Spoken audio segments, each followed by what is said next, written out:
कल के विषय में कुछ पूछना है?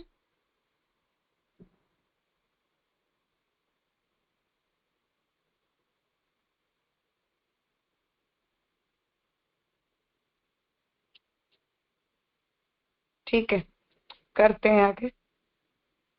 कृणाल पढ़ोगे?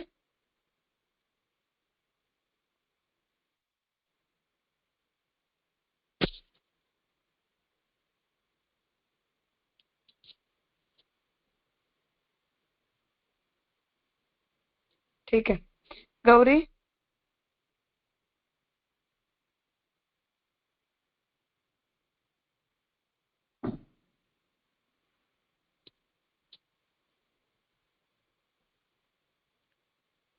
हाँ, प्रणाम कर। राजा।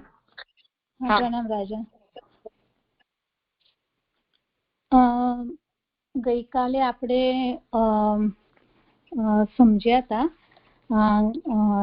કે જે ત્યાં ગઈકાલે રાજાએ આપણને એવી રીતે સમજાવ્યું હતું કે ત્યાં એક અહીંયા શંકા થઈ હતી કે આપના જે પુષ્ટિ પ્રભુ છે એ તો ઉત્તમ વસ્તુનો ભોગ કરે છે, તો સ્વામીના સુખ માટે જો આપણે કોઈથી માંગીએ એમાં જો પ્રભુની પ્રસન્નતા થતી હોય અને દ્રવ્યનો ભગવત સેવામાં વિનિયોગ થતો હોય તો એમાં ખોટું શું છે? તો એના સમાધાનમાં આપણે એવું સમજ્યા હતા કે શ્રી મહાપ્રભુજી આજ્ઞા કરે છે કે સેવાની અંદર આપણે જે રીતને ફોલો કરીએ છીએ એ લૌકિક હોય છે અને આપણને જેવું ફીલ થાય છે એવો વ્યવહાર આપણે પ્રભુ સાથે કરતા હોય છે એ રીતે પ્રભુ સેવામાં વસ્તુનો વિનિયોગ આપણે કરાવતા હોઈએ છીએ। પણ જે લૌકિક પદાર્થો એટલે લૌકિક પદાર્થો કરતા તો સૌથી ઇમ્પોર્ટન્ટ તો પ્રભુ પ્રત્યે આપનો સ્નેહ હોય છે અને પ્રેમ હોય છે, કારણ કે આપણા ભક્તિભાવથી પ્રસન્ન થઈને પ્રભુ આપની સેવાનો અંગીકાર કરતા હોય છે। એટલે પ્રભુ લૌકિક રીતનો અંગીકાર સેવામાં ત્યારે જ કરે છે જ્યારે એ જીવ પર પ્રભુનો અનુગ્રહ હોય, પણ જ્યારે આપનો ભાવ અલૌકિક હોય ત્યારે જ કરે છે। એટલે જો લૌકિક ભાવ રાખીએ તો સેવ્ય સ્વરૂપ લૌકિક ભાવાત્મક થાય છે અને અલૌકિક ભાવ રાખવાથી સેવ્ય સ્વરૂપ અલૌકિક ભાવાત્મક બને છે। એટલે જે જીવ પર પ્રભુની કૃપા છે ત્યારે જ એ ભગવદ સેવામાં પ્રવૃત્ત થતો હોય છે। અને પુષ્ટિ જીવમાં અલૌકિકતા ત્યારે જ આવે છે જ્યારે એના હૃદયમાં પ્રભુ પ્રતિ સ્નેહ હોય અને પ્રભુના અલૌકિક સ્વરૂપને સમજતો હોય, મહાત્મ્યનો વિચાર હોય, નહીં તો આ લોકમાં પ્રભુ સાથે સંબંધ થવો બહુ કઠિન છે। એટલે પ્રેમ રહિતની સેવાથી ભક્તિનો પ્રારંભ થઈ શકે છે, પણ એવી સેવા ક્રિયાવત જ રહેશે, એમાં અલૌકિકતા અને અધિદૈવિકતા નથી આવતી। એટલે કોઈ જીવ કે જેનું આ જન્મમાં સેવાનું સાધન અંગીકાર કરવાની પ્રભુની ઈચ્છા નથી, એવો જીવ કે જે ભગવદ સેવામાં પરાયણ નથી થઈ શકતો, એ ભક્તિ માર્ગીય દ્રષ્ટિએ જે ગૌણ કથા પક્ષ છે એમાં રહેશે, તો એમાં એ જીવની એની બધી ઇન્દ્રિયોનો ભગવદ સેવામાં વિનિયોગ નથી કરી શકતો।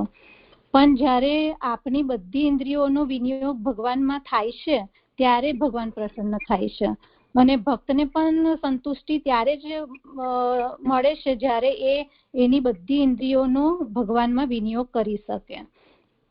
એટલે વીતિ અને પ્રીતિનો સમન્વય થાય ત્યારે જ ભક્તિ ફૂલફિલ થાય, અને એ ત્યારે જ થાય કે જે સ્વરૂપ ભક્તિ અને સેવાનું શ્રી મહાપ્રભુજીએ આપણને સમજાવ્યું છે।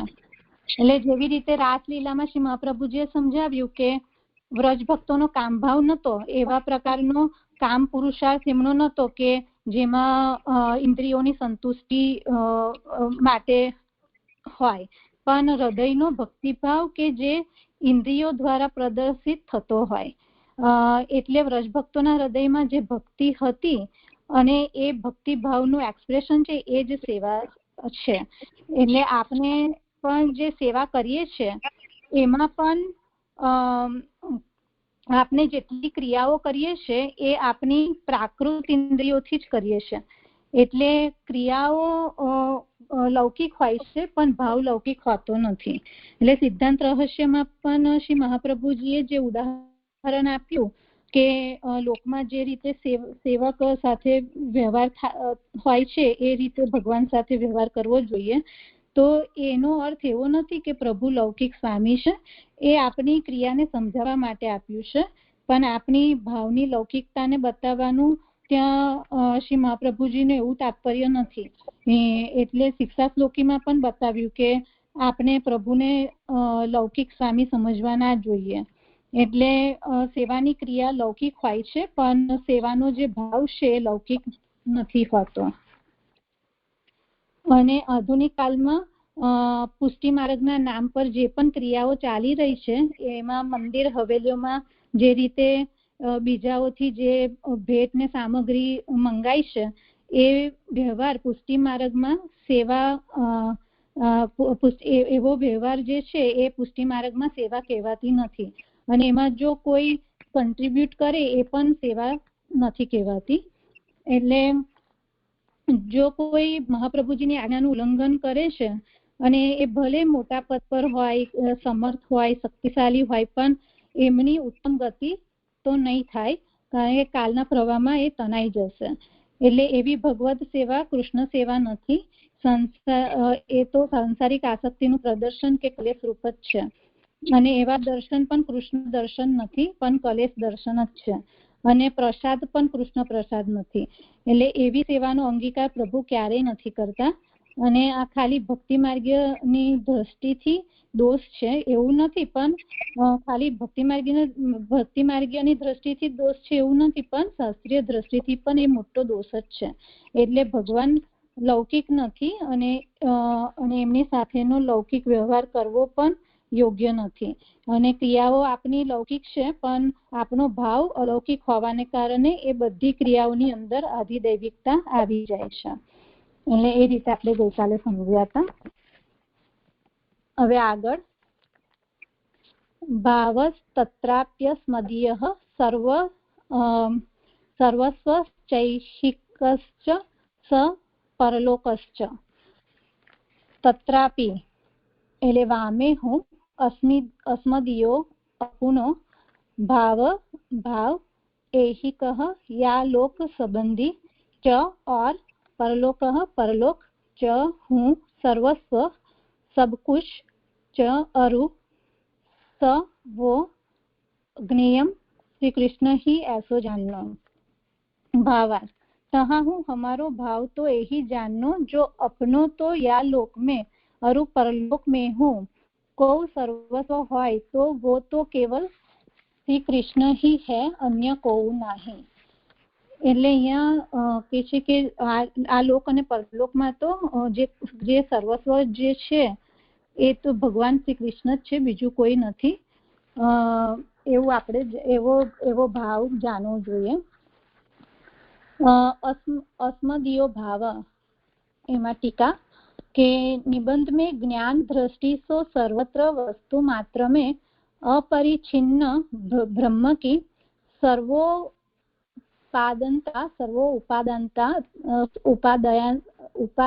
उपादानतया सर्वनाम रूप धारकतया तथा सर्व नियामकतया हूँ विद्यमानता को निरूपण कियो है. ताते भवन मूर्ति में हूँ सच्चिदानंद ब्रह्म की प्रकट सत्ता और अप्रकट चैतन्य तथा आनंद मान्य है.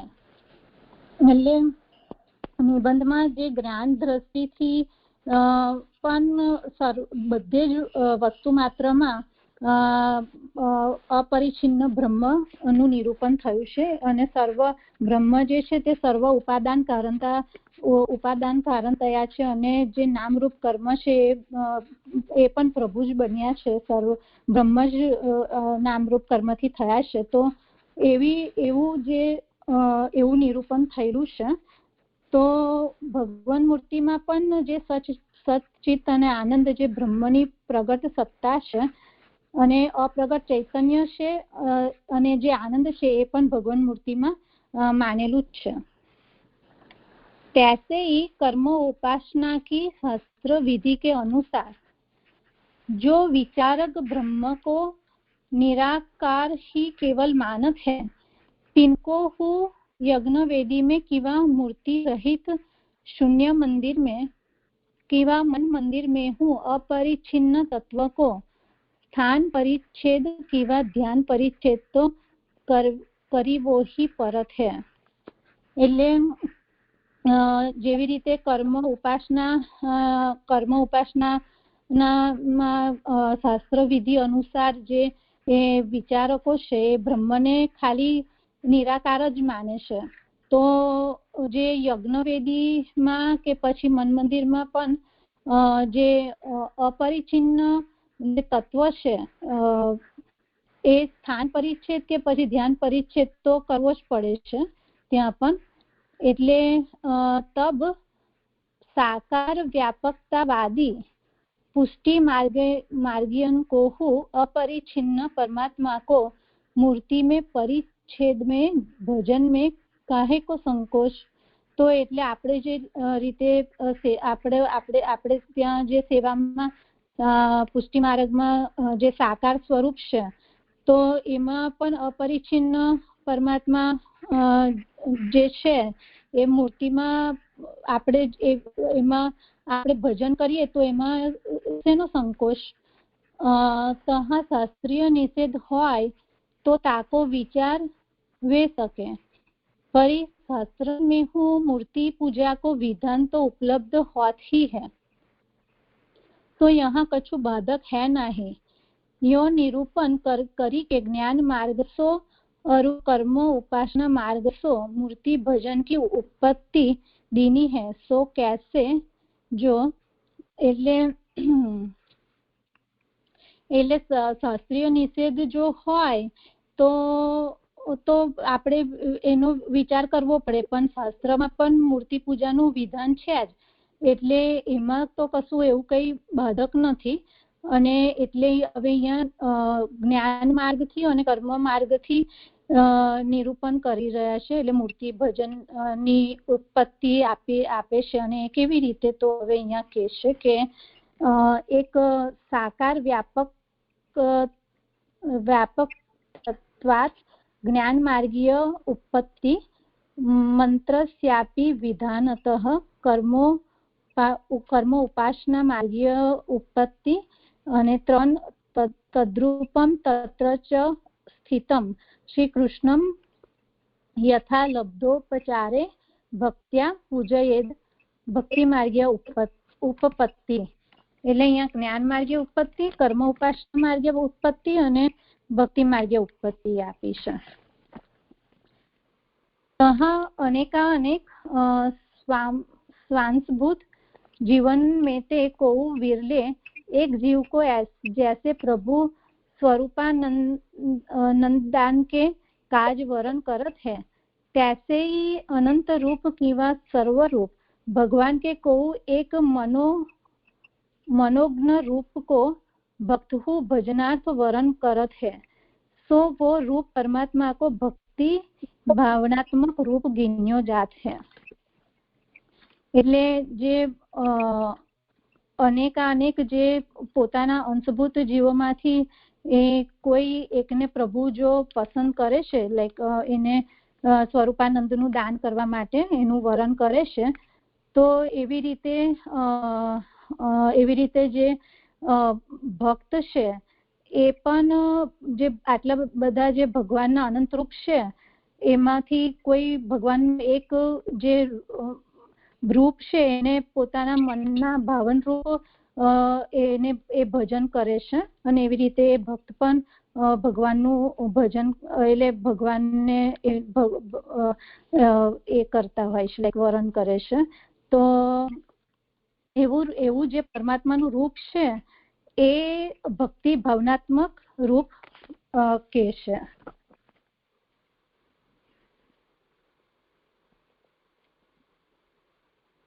तो भजन करता जब निज भजनीय स्वरूप के भाव से भजन करे, तब पुष्टि पुरुषोत्तम को प्रादुर्भाव तथा श्री महाप्रभु की कहानी ते जानिए। तो जो आવું ભજન જે કરે, લાઈક પોતાના ભજનીય સ્વરૂપના ભાવથી જો કોઈ આવી રીતે ભજન કરતા કરે, તો એ મહાપ્રભુજીની કહાનીથી પુષ્ટિ પુરુષોત્તમ નું સ્વરૂપ જાણવું જોઈએ। અને પરંતુ धन संग्रह की वा लोक संग्रह के भाव से भजन करे तब वह भगवान मूर्ति को पुष्टि पुरुषोत्तम न जानी के लौकिक कामना पूर्ति को लौकिक साधन जानिए। जो पण કોઈ પૈસા માટે લાઈક પૈસા ભેગા કરવા માટે કે પછી લોકોને ભેગા કરવાના ભાવથી જો કોઈ એવું ભજન કરતા હોય તો એ ભગવાન મૂર્તિમાં એ પુષ્ટિ પુરુષોત્તમ નું નહીં, પુષ્ટિ પુરુષોત્તમ નથી, ત્યાં લૌકિક કામનાની પૂર્તિ માટે લૌકિક સાધન જ સમજવું જોઈએ। तासो श्री महाप्रभु आज्ञा करत है, जो कृष्ण के भजनीय स्वरूप को लौकिक भावते छुवायो आछो नहीं। એટલે શ્રી મહાપ્રભુજી આજ્ઞા કરે છે કે જે કૃષ્ણના ભજનીય જે સ્વરૂપ છે એ લૌકિક ભાવથી આવો જે લૌકિક ભાવ હોય તો એનાથી કૃષ્ણનું જે ભજનીય સ્વરૂપ છે એ છોવાઈ જતું હોય છે। તો ભજનીય સ્વરૂપ को अपनो सर्वस्व जानी के भजीवो श्री महाप्रभु जी के भाव से भजन करवे को प्रकार है। अपनी ऐहिक पारलौकिक सभी कामनाओं को प्रमुख विषय अपने सेव्य स्वरूप को जाने, अपने ऐहिक पारलौकिक प्रमुख स्वामी सखा सूत बंधु आत्मा धन अपने सेव्य स्वरूप को जाने माने अरु ऐसे भाव से भजे सो अस्मदीयो भाव अन्यथा विजातीयो भाव। तो અહીંયા કહે છે કે જે ભજનીય સ્વરૂપ છે એને પોતાનું આપણે સર્વસ્વ જાણીને આપણે ભજવા જોઈએ મહાપ્રભુજીના ભાવથી, એવો આપણી ત્યાં ભજન કરવાનો પ્રકાર છે। અને જે આપણી જે અહિક પારલૌકિક જે બધી કામનાઓ છે એને આપણે મુખ્ય વિષય આપણો આપણે ના બનાવવો જોઈએ। એટલે અહિક પારલૌકિક બધી જ કામનાઓનો મુખ્ય વિષય આપણા સેવ્ય સ્વરૂપને આપણે પોતાના સેવ્ય સ્વરૂપને આપણે જાણવા જોઈએ, કારણ કે અને અહીંયા કહે છે કે એ જ અસ્મદીય ભાવ છે એ રીતે આપણે માનવા જોઈએ, અને તો પછી એ વિરુદ્ધ ભાવ છે। तहाँ शंका होत है, जो विवेक धरी आश्रय ग्रंथ में तो ऐशी के पारलोके च सर्वथा शरणम हरि दुःखहानो तथा पापे भये कामाद्य पूरणे भक्तद्रोहे भक्तभावे भक्ते चाति क्रमे कृते असक्य वा सुसक्य वा सर्वथा शरणम हरि अहंकार कृते चैव पोष्य पोषण रक्षणे पोष्यात्रि कर्मणे चैव तथान्तेवाश्यति क्रमे अलौकिकम अनसिद्धो सर्वथा शरणम हरि। कह्यो है, तासो ऐहिक अथवा पारलौकिक दुखन की निवृत्ति तिनके कारणीभूत पापन की निवृत्ति, तीन पापन से जन्य भय की निवृत्ति, कछु कामना ऐहिक अथवा पारलौकिक पूर्ण न होती होय तब यो सभी अवस्था में शरणागति को उपदेश दियो है। तो कहाँ सो यहाँ कहे जात प्रकार के ताकि संगति कैसे जानिए। तो અહીંયા શંકા થાય છે કે જેવી રીતે વિવેકધરી આશ્રય ગ્રંથમાં કીધું છે કે અહિક અને પારલૌકિક દુઃખની નિવૃત્તિ અને જે બધા પાપોનું જે કારણભૂત જે પાપો છે એની નિવૃત્તિ, અને પાપોથી પેદા જે થાય છે એ ભયની નિવૃત્તિ, એટલે આ જે બધા જે આ બધી જે પરિસ્થિતિમાં જે શરણાગતિનો ઉપદેશ આપ્યો છે એ અહીંયા એ જે પ્રકાર છે એની સંગતિ અહીંયા કેવી રીતે જાણવી જોઈએ।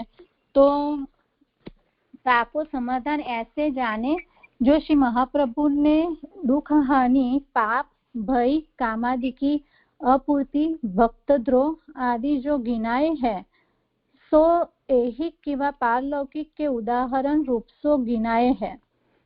मूल तो ऐहिक એટલે અહીંયા એ રીતે સમાધાન સમજવું જોઈએ કે શ્રી મહાપ્રભુજીએ જે આ બધા ગણાયા છે દુઃખ પાપ ભય ને દ્રોહ ભક્તોનો દ્રોહ એ બધા અહિક કે પારલૌકિકના ઉદાહરણના રૂપમાં ગણાવ્યા છે। मूल तो ऐहिक पारलौकिक पदन के प्रयोग ते सगरी बात आई गई એટલે મૂળમાં તો ऐहिक અને પારલૌકિક પદ જે યુઝ થયું છે એમાં જ આ બધી વાત આવી ગઈ છે. तो इन दो पदन में सप्तमी विभक्ति के प्रयोग को अभिप्राय मोक्षम इच्छा की न्यायी वैषयिक आधार नहीं. तैसे चर्मणि द्विपिनम हंति की न्यायी निमित्त कर्म योग के अभिप्राय होते न समझनी. या सप्तमी विभक्ति को प्रयोग गोसु दुष्यमानासु गतः ब्राह्मणेषु अधियानेषु गतः की भावल क्षणार्थक सप्तमी विभक्ति जानने. એટલે આ થોડુંક વ્યાકરણનો વિષય છે, મને થોડું બહુ સમજણ નથી પડતી, એટલે આજે આપ સમજાવજો. अन्यथा शरणागति तो साधन भय और पाप भय कामादि की अपूर्ति भक्त द्रोह भक्ति के अभाव ये सगरे फलरूप बनी जाएंगे. तब शरणागति किए ते भय होत है, पाप को लगत है, कामादि सगरे अपूर्ण रही जात है, भक्तन को द्रोह वे जात है. ऐसो भयंकर अभिप्राय घटित होत है. तातो ऐहिक पारलौकिक पदन को अभिप्राय ऐसो जानिए जो या लोक किंवा परलोक ते संबंधी को कार्य जीवते अशक्य किंवा सुशक्य होय तहाँ श्री कृष्ण को आसरो रखनो. એટલે અહીંયા કહે છે કે શરણાગતિ ને આ જે બતાવ્યું એવું જો સમજીશું તો એટલે શરણાગતિ નું સાધન એ ને તો એવું બની જશે કે એ પાપ ભય ને જે છે એ બધા ફલરૂપ બની જશે અને શરણાગતિ છે સાધન થઈ જશે. એટલે શરણાગતિ કરીએ કરવાથી ભય થશે, પાપ લાગે છે એવું થઈ જશે. એટલે ભક્તોનો દ્રોહ ત્યાં ભક્તોનો દ્રોહ થઈ જાય છે એવું અભિપ્રાય થઈ જશે ત્યાં એવું કે એટલે ऐहिक पारलौकिक અહીંયા પદનો અભિપ્રાય એવી રીતે જાણવો કે લોક કે પછી પરલોક નો સંબંધિત જે કાર્ય કોઈ કાર્ય હોય એ જીવથી અશક્ય કે પછી સુશક્ય હોય એમાં શ્રી કૃષ્ણનો જ આશ્રય રાખવો જોઈએ અને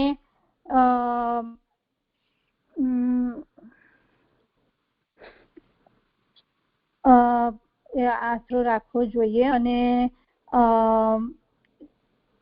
અને કોઈ ओके. तो तासो ऐहिक पारलौकिक पदन को अभिप्राय ऐसो जानिए जो या लोक किंवा परलोक से संबंधी को कार्य जीवते अशक्य किंवा सुशक्य होय तहाँ श्री कृष्ण को आश्रो राखनो. को करवे लायक कार्य होय परी जीव के सामर्थ्य ते सिद्ध न होत होय तो भगवद आश्रय राखी के विचलित न होनो.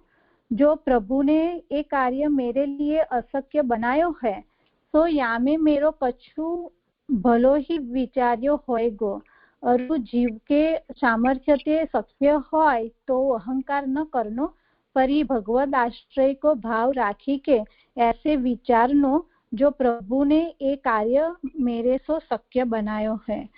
એટલે શ્રી કૃષ્ણનો જો શક્ય કે અશક્ય કે પછી સુશક્ય હોય એ બધી પરિસ્થિતિમાં આપણે શ્રી કૃષ્ણનો જ આશ્રય રાખવો જોઈએ અને એ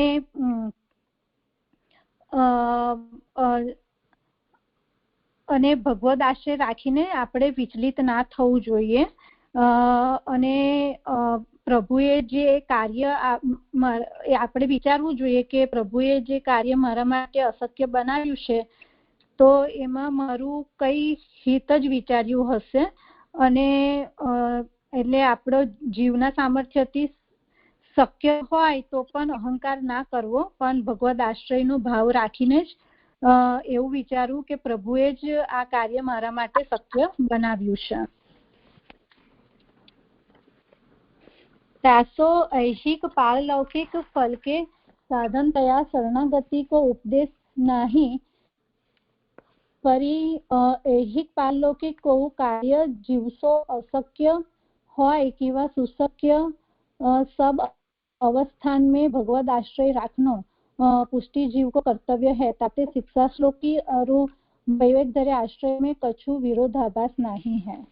એટલે ऐहिक અને પારલૌકિક જે ફળના સાધન રૂપે જે શરણાગતિનો અહીંયા ઉપદેશ નથી, પણ ऐहिक પારલૌકિક જે પારલૌકિક કોઈ કાર્ય જીવથી અશક્ય હોય કે સુશક્ય હોય એવી બધી જ પરિસ્થિતિમાં ભગવદ આશ્રય રાખવો એ જ પુષ્ટિ જીવનું કર્તવ્ય છે અને એ જ શિક્ષાશ્લોકી અને વિવેકધરે આશ્રય એ બંનેમાં बताव्યું છે અને એમાં કોઈ વિરોધાભાસ નથી। હા રાજ, અહીંયા સંપन्न થયું। हाँ, तो कल तक हमने ये बात समझी थी कि जीव का जो भाव है वो अलौकिक होना चाहिए, चाहे उसकी जो क्रिया है वो लौकिक ही क्यों न हो। यहाँ श्यामका जी ये समझा रहे हैं कि इसलिए हम जब लौकिक भाव भगवान के प्रति रखते हैं तो भगवान वहां से तिरोहित हो जाते हैं। इसलिए ऐसा न हो, उस हेतु से कैसा भाव रखना चाहिए उसकी स्पष्टता यहाँ श्री महाप्रभु जी करते हैं कि इस लोक में और परलोक में हमारे जो सर्वस्व हैं वो भगवान हैं। इस प्रकार का अलौकिक भाव भगवान में रखना चाहिए। तो यदि इस लोक के संबंध में भी सर्वोपरि भगवान है तो उनसे बढ़कर कुछ भी प्राप्त करने की जो आकांक्षा है वो जीव के अंदर नहीं होनी चाहिए। अब उसकी यहाँ टीका श्री श्याम काका जी समझा रहे हैं कि निबंध में ज्ञान दृष्टि से हर जगह भगवान की ही सत्ता ब्रह्मात्मक रूप से सोची गई है। तो चाहे सतरूप से, चाहे चित्त गुण के द्वारा, चाहे आनंद गुण से भगवान सर्वत्र उपस्थित होते हैं। उसी प्रकार से कर्मोपासना की शास्त्र विधि के अनुसार भी ब्रह्म को जो लोग निराकार मानते हैं उनको भी यज्ञ वेदी में मूर्ति रहित शून्य मंदिर में या मन मंदिर में भी भगवान का ध्यान तो करना ही पड़ता है। हम जो हैं वो भगवान को साकार और व्यापक दोनों मानते हैं, साकार ब्रह्मवादी होने के कारण। तो हम भी भगवान की दोनों ही स्वरूपों का भजन करते हैं। अब वहां शास्त्रीय निषेध हो तो उसका विचार हो सकता है, पर शास्त्रों में भी मूर्ति पूजा का तो विधान होता ही है। तो निराकार और साकार इन दोनों रूपों की उपासना तो हम करते हैं। ऐसा निरूपण करके अब ज्ञान मार्ग से और कर्मोपासना से मूर्ति की जो भक्ति है वो कैसे करनी चाहिए उसे समझा रहे हैं कि श्री महाप्रभु जी ने साकार व्यापकत्वात् वहां ये बात कही कि भगवान साकार और व्यापक दोनों हैं, इसलिए दोनों रूपों से भगवान की उपासना हम करते हैं। मंत्रस्यापि विधानतः इसमें कर्म मार्ग में जैसे यज्ञ के अंतर्गत हम मंत्र के द्वारा देवता का आवाहन करते हैं, उस प्रकार से भगवान को भी हम भक्ति मार्गीय भाव से बुलाते हैं। जब भगवान के विग्रह की भाव प्रतिष्ठा की जाती है तब। और तद्रूपम तत्र च स्थितम, वहां हमने भक्ति मार्गीय उसका स्वरूप समझा कि भगवान सर्वत्र विराजते हैं। तो जैसे प्रहलाद जी ने खम्भ में भगवान का भाव किया तो भगवान वहां भी प्रकट हुए। इसलिए बहुत प्रकार के जो भगवान के जीव हैं उनमें से किसी विरले जीव को ही भगवान इस प्रकार से चुनते हैं कि जिससे अनंत रूप या सर्वरूप भगवान के किसी एक रूप में, अर्थात हमारे मन में जिस प्रकार का भाव किया गया हो उस प्रकार के रूप से हम भगवान की भक्ति के लिए तत्पर हों। इसलिए भजनकर्ता जो हैं वो जब अपने भजनीय स्वरूप के भाव से भक्ति करते हैं तब पुष्टि पुरुषोत्तम का प्रादुर्भाव श्री महाप्रभु जी की कहानी से होता है। परंतु यदि हमारा भाव श्री महाप्रभु जी के सिद्धांत के अनुरूप न हो और द्रव्य कमाने का या अन्य प्रयोजनों से हम भगवान की भक्ति में प्रवृत्त होते हो तो उस स्थिति में लौकिक कामना के लिए यदि भक्ति की जाती है तो उसे लौकिक साधन जानना चाहिए, उसमें आधिदैविकता नहीं आती है। इसलिए श्री महाप्रभु जी हमें ये आज्ञा करते हैं कि भगवान का जो स्वरूप है उसे लौकिक भाव से उसका स्पर्श भी नहीं करना चाहिए। हमारे जो भजनीय स्वरूप हैं उन्हें अपने सर्वस्व जानकर ही भक्ति उनकी की जाती है। इसलिए हमारे ऐहिक पारलौकिक सभी कामनाओं का प्रमुख विषय हमें अपने भगवान को जानना चाहिए और अपने सर्वस्व का समर्पण भगवान के प्रति करना चाहिए। तो ऐसा जो भाव है वो सांप्रदायिक भाव है, महाप्रभु जी को अपेक्षित है। अन्यथा जितने भी अन्य भाव हैं, चाहे वो मुक्ति कामना हो, चाहे लौकिक पारलौकिक कोई भी कामना हो, ये सब हमारे वहां विजातीय भाव है। अब यहाँ ये शंका होती है कि विवेक धैर्याश्रम में श्री महाप्रभु जी ने विभिन्न स्थितियों में भगवान की शरणागति की भावना करने की आज्ञा दी है। तो कहीं दुख की निवृत्ति के लिए, कोई कामना के लिए, या ऐहिक पारलौकिक कामना पूर्ण न होती हो, तब भी हमें भगवान में ही शरणागत होना चाहिए, ऐसी आज्ञा दी। तो ये जो आज्ञा है वो क्या लौकिक भाव परक है? ऐसा यदि प्रश्न हो तो उसे यहाँ समझा रहे हैं कि महाप्रभु जी ने जो इन परिस्थितियों में आज्ञा दी है भगवान के प्रति शरणागति का भाव रखने की, वो उदाहरण के रूप से गिनाए गए हैं।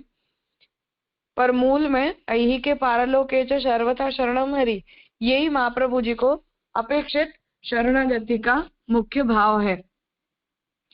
इसलिए हर स्थान पर जहाँ महाप्रभु जी ने सप्तमी मतलब ऐहिके पारलोके, फिर भये पापे कामाद्य पूर्ण भक्त द्रोहे, ये सारे सप्तमी के प्रयोग हैं। तो उन सभी स्थानों पर मोक्ष की इच्छा की तरह उन्हें इन परिस्थितियों को जो है वो विषय रूप जानकर इन विषयों की पूर्ति के लिए हम भगवान की शरणागति लें, ऐसा श्री महाप्रभु जी का वहां तात्पर्य नहीं है। इसलिए हमें वहां भाव लक्षण परक सप्तमी जाननी चाहिए, अर्थात ब्राह्मणेषु अधीयानेषु गतः। तो वहां जो ब्राह्मण है उसे आधार बनाकर ये बात कही गई है कि इसके भाव परक ये बात को हमें समझना है। तो यहाँ श्याम काका जी आज्ञा करना चाह रहे हैं कि हर परिस्थिति में हम अशक्य स्थिति जानकर भगवान की शरणागति का स्वीकार करते हैं, वरना जो शरणागति है वो साधन बन जाएगी पाप निवृत्ति के लिए, भय की निवृत्ति के लिए, कामादि की पूर्ति के लिए। पर ऐसा श्री महाप्रभु जी का तात्पर्य नहीं है। इसलिए शरणागति होने से भय होता है, पाप भी लगता है, कामादि सब अपूर्ण रह जाते हैं, ऐसा उसका उल्टा अर्थ भी निकल सकता है।